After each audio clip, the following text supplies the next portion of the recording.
What is an extra rule your family added to a popular board or card game? In Monopoly we have a rule that my sister can't be the banker, otherwise it's like watching Ocean's 11. I really like running Monopoly with 2 D20s instead of the default 6s. Makes it a lot more chaotic. My father-in-law keeps note of who has wronged him with a series of annotations beside the score when we play cards. In Scrabble, the person who can make the longest word goes first. Highest points breaks a tie. This makes the game more fun by ensuring there are lots of places to play your letters. Literally anything goes in Monopoly. Whatever business deals you make in Monopoly are valid, e.g., paying some insurance each round so that if you land on their rent properties you are immune.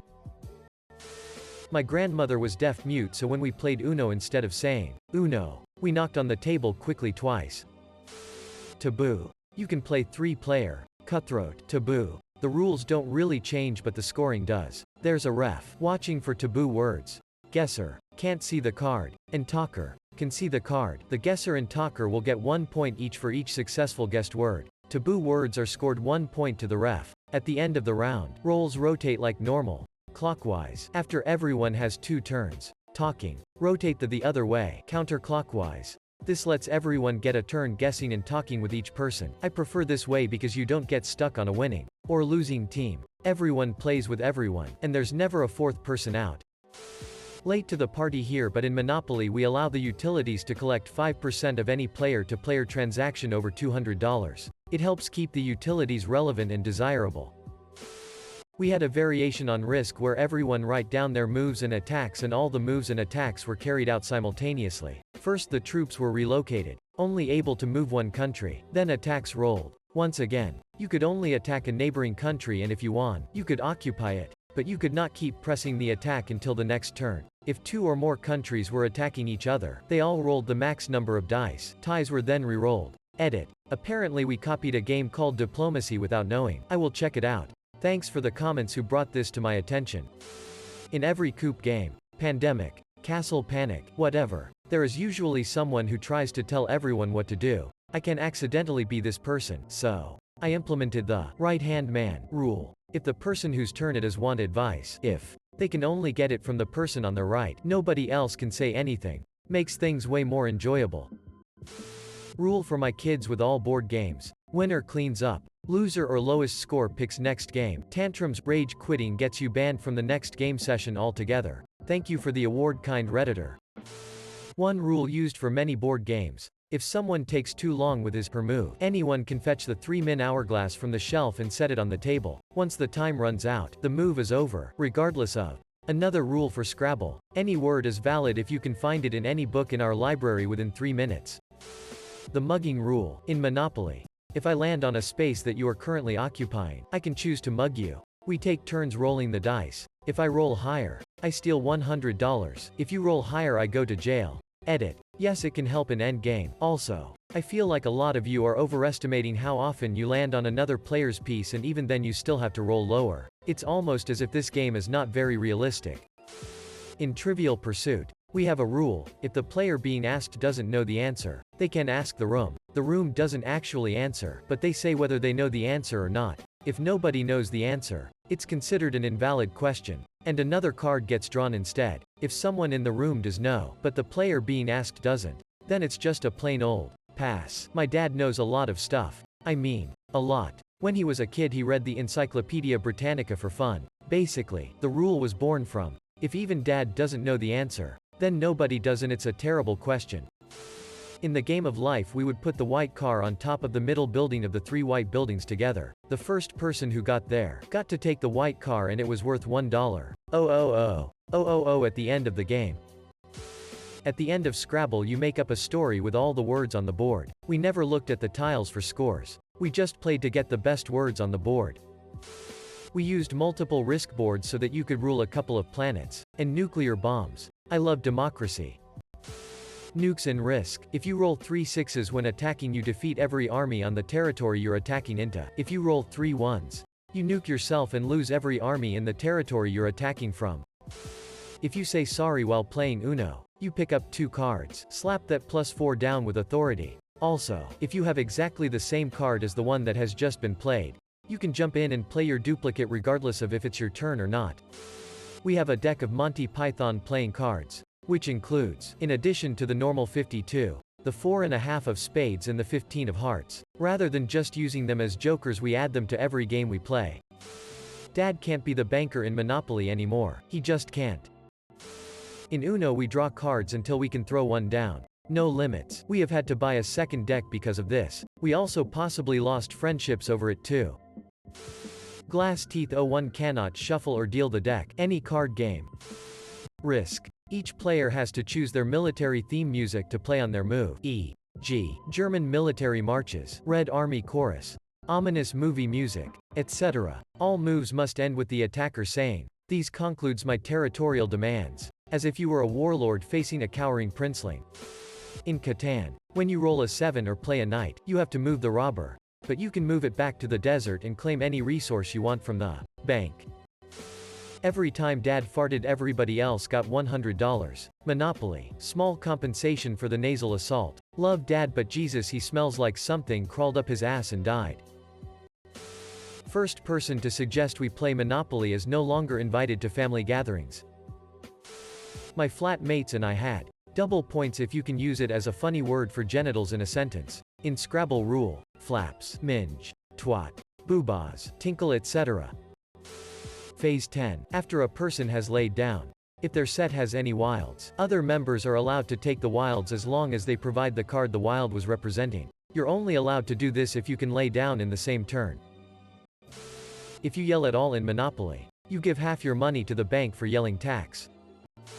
If the color red is getting played in the card game, Uno, nobody is allowed to talk. You have to pick up one card for every word you say.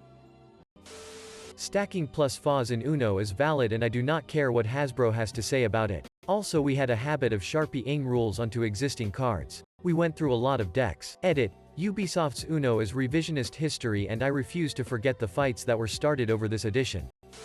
In high school, my group of friends loved to play Clue. Unfortunately, we found the game got a bit stale after a few nights of playing, so we actually designed our own board extension containing additional rooms, and created new cards for extra weapons and characters, so it was more challenging to determine who the killer was. In Carcassonne, I always play where everyone draws a tile at the end of their turn, so they have everyone else's turns to consider what to do with it. One fun rule to occasionally play with is starting with 3 tiles and drawing when you place one. My girlfriend's family award 400 if you land on Go in Monopoly. It's still 200 for just passing, but you get double if you land on it. Risk. We added a path from Madagascar to Western Australia because we thought, since every other continent has more than one border to defend, it was a bit opt for Australia to only have one point of entry. When we played the card game Illuminati, we somehow ended up making it a rule that when you laid a card down you had to say, "I know this will surprise you, but the X control the Y." And sometimes it was just so mismatched we'd be all, "Actually yes, this does surprise me." This is a narc thread. Op works for Hasbro and sits about to hit the fan. Cards Against Humanity, you can bet 1 or more of your black cards to play another white card. Winner gets to flip the board. Loser has to clean up. Scrabble. My grandma and I would call it substitution. Basically, if the person before you played bat, and you need a B to get the word you want, then you can change out the B in bat with the C in your hand. As long as it makes a word on the board in any direction, then you are able to change letters around. This makes Scrabble WAAAAY more fun. IMHO. We've been able to work the board and get bingos multiple times in a row. Adds a lot of strategy to the game. My sister and I play Life Sucks. It's life, but you only get paid if you land on payday, not if you just pass it. Basically, you end up with a pile of loans and it's a struggle to get out of debt. Guess Who? No questions about appearance. Instead, we ask questions like, has your person ever pooped on a train? Or, does your person have strong opinions about fonts? The Phantom. When playing Cards Against Humanity, a random card is added by the Phantom each round. Surprisingly, the Phantom frequently keeps up with us. It's a lot of fun when everyone says, "Oh, that was the obvious best one," then realizes no one is claiming it. We have a generic version of Jenga that has the company name printed on one of the logs. When someone pulls that log, they have to yell Kielbasa. In Fozzie Bear's voice, Kiel ba saw. It never gets old. Boggle. Youngest child is allowed 1 and 2 letter words since she's learning to read, and she's allowed to have her sight words list available for reference to help her practice them. So far it's working because she's finding 3 and 4 letter words on her own. Uno. Stack draw 2s or draw 4s until you can't no mo. Unfortunate soul that can't stack draws all. Beer pong. Gentleman's rule. If the ball rolls back you fight to retrieve it. Winner gets a free shot. Trick shots must be very specific in nature because all loopholes are fair game. Canasta. The unicorn. All wilds canasta worth 2,000 points. This causes table flips. We would play some games like Monopoly and counter-clockwise and started with an extra $500. I got interested in chess when I was 6 years old, which was right around when The Lion King came out. My dad was the one teaching me, and since he didn't know English very well at the time, he taught me things in Spanish. The term for checkmate in Spanish is jackmate. The ya is pronounced like ha. But since I was so obsessed with The Lion King, the first used to just call it Hakuna Matata, and it became the thing to say when you win. It was just one of those dumb things that little kids say because they think it's funny. But it stuck for those couple of years I was really into chess. My brother made up a rule that applies to all games. If he isn't going to win, frock you all. Such fun growing up. Monopoly, whoever is winning at 2 hours wins, as I'm not playing any longer. When someone rolls a Yahtzee, everyone playing has to scream Yahtzee at the top of their lungs. It's pretty silly, but it's hilarious. Initial rule for all games. Winners have to clean up the game. However, my brother found a loophole. Whenever he was about to win, he would quit so he wouldn't have to clean up. Revised rule. Quitters have to clean up the game. If no one quits, winners clean up the game. Not my family, but we added the rule of just being ballsy and make an accusation when you think you got the person, place, and weapon in clue. Previously, we can make a suggestion and an accusation on the same turn. In Monopoly, my family added a rule that if you are super rich you can pay to change a rule. This was to make the game more realistic, and we made a bond system like stock bonds to help the bank when he was running out of money, and a debt system. Uno. If you have the exact same card that has just been laid, you can play it even if it's not your turn and play continues from you. This makes a lot more exciting and faster game as everyone has to be watching and quick. We had the cheat rule in Monopoly. Anything goes. Steal from the bank. Underpay for stuff. If no one called you on it, fine. If you did get caught, the rest decided on the punishment, which could be real cash for free parking, shots, all the other typical university idiocies, run denuded around the college, etc. My brother and his friends rewrote some of the Monopoly chance cards. My favorite is, buy tacos. You stop the game and whoever drew it has to go directly to Taco Bell and feed the group.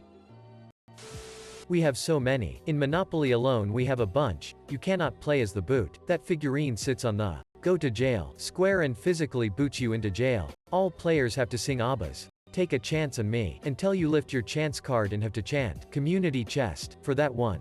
In Jenga, the loser gets pelted with the blocks. Clue. Miss Scarlet is not the killer. I got a nice anniversary edition of Clue for my birthday when I was a kid, and of course I wanted to play as Miss Scarlet because she was the pretty one. Well, somehow Miss Scarlet was the killer the first 2 times we played. This really upset me. I didn't want to be the baity guy. So the next time we played, my mother pulled out the Miss Scarlet card before we shuffled and pulled the case file cards. Everyone got to start the game with one less suspect. And I was happy. Uno. Open conversation for players against the one who calls Uno. Openly planning to make sure that person does not succeed. Does the person before them have any way to stop them? No. Then do they have a reverse? 'Cause I got something for them. What color you think they have? Whatever it takes. My husband hates this teaming up and refuses to play that way. Cards Against Humanity. If your hand of white cards sucks, you can 7 for 7 and swap them all out with new cards once a game, but you have to read them all aloud while everyone shames you. In Cards Against Humanity, if the question is specifically a part of American culture that we don't get, in the UK, my mate Chicken has to eat the question, literally. You can trade literally anything in Monopoly, even things out of the box. I got Boardwalk from my sister once by offering to do her laundry. You have to deliver if you trade it outside of the box though. Ticket to Ride. Me and my friends play that if you have 5 rainbows into the draw row everyone gets 1 for free. Rather than reset the draw row when 3 rainbows come up. We like it. Board games were banned in this house after the Risk incident of 2014.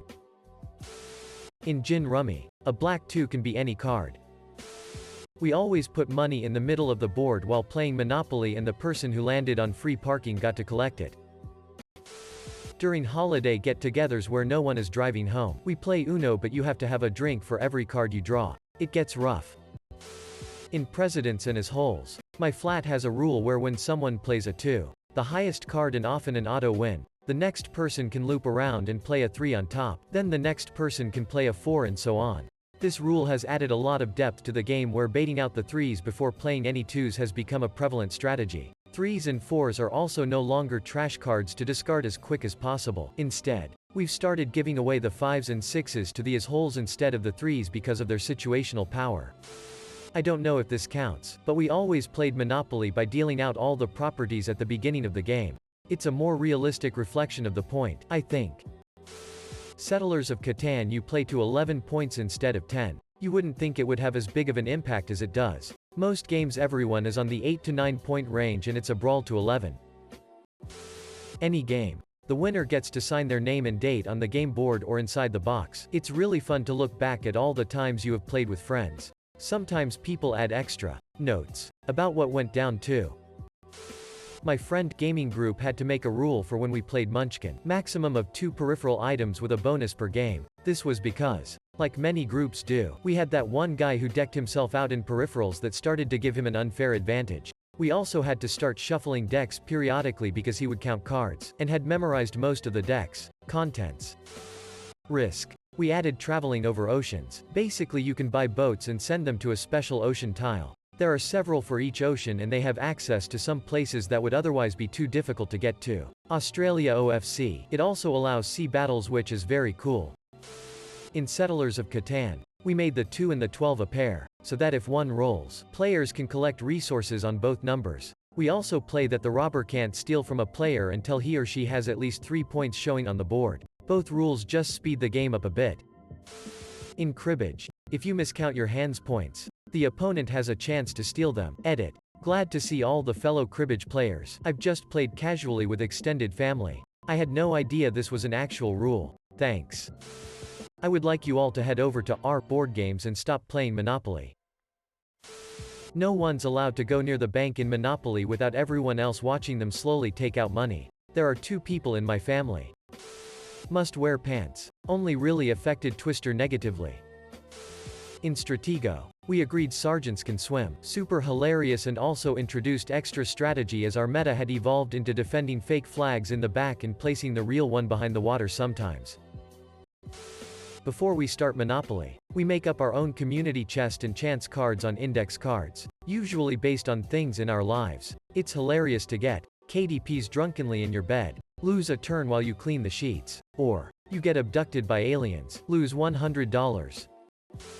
In Settlers of Catan, during the game set up all the numbers for dice rolls go upside down. Then you have everyone place down you first 2 towns and roads. Then flip over all those numbers revealing your luck or misfortune. This usually make for lots more bartering, sweet talking and heated trading. The younger kid won't be the one who plays first. I'm the youngest. I'm apparently violent because I added new cars to Punch Bug, Wambulance, Police Brutality, PT Bruiser, HHR equals Hideous Hit and Run. Monopoly. When someone in the family suggests Monopoly, you beat the shit out of them. It's less damaging to familial relations. I played 2-person Monopoly with my mom once. Bad idea to begin with. When I ran out of money, I had to start paying her in cigarettes. Prison rules. I guess lol. We never play Catan Seafarers with borders. We also own the expansion multiple times and printed our own cards. The table is the limit. Winner cleans up.